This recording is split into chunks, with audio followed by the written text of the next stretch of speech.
DNCC Covid dedicated হাসপাতালে সেখানে আক্রান্তদের চিকিৎসা হচ্ছে। এ বিষয়ে বিস্তারিত তথ্যপত্র জানবো শামীম রেজার কাছ থেকে। শামীম, হাম প্রতিরোধের জন্য সার্বিক ব্যবস্থাপনা এখন পর্যন্ত হাসপাতালে কেমন দেখতে পাচ্ছেন?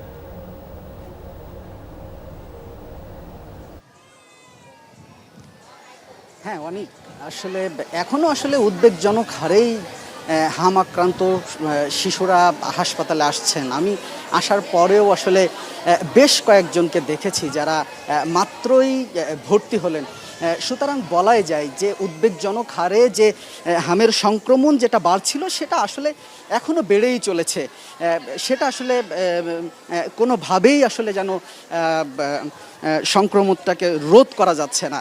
এবং এখানকার পরিস্থিতি যদি একটু জানাই যে আমি এসেছি ঘণ্টাখানেকেরও বেশি সময় অতিবাহিত হয়ে গেছে। আমি যেখানটাতে আছি, যে সেকশানে আছি, এখানেই নতুন আরও 10 জন রোগী ইতিমধ্যেই ভর্তি হয়েছে, যাদের সাথে আমি কথাও বলেছি। এবং তারা রাজধানীর অন্যান্য হাসপাতালে ছিলেন, কেউ আবার রাজধানীর বাইরের হাসপাতাল থেকে এখানে এসে ভর্তি হয়েছেন তাদের বাচ্চার অবস্থার অবনতি হওয়ার কারণে। সুতরাং এখনও হামের যে পরিস্থিতি সেটা উদ্বেগজনক। এবং একটু যদি এখানকার অবস্থা আজ 24 ঘন্টার বিষয়টা একটু বলি, তথ্যটা একটু দেই। 24 ঘন্টায় নতুন ভর্তি হয়েছে 123 জন। এবং আজ সকালে 9টা পর্যন্ত এখান থেকে রিলিজ নিয়েছে 117 জনের মতো।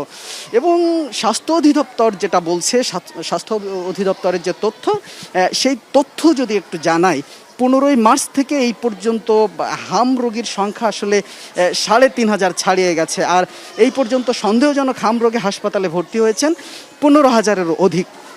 এছাড়া এখন পর্যন্ত 38 জন মারা গেছেন নিশ্চিত হাম আক্রান্ত হয়ে। সন্দেহজনক হামেও মৃত্যু হয়েছে 185 জন।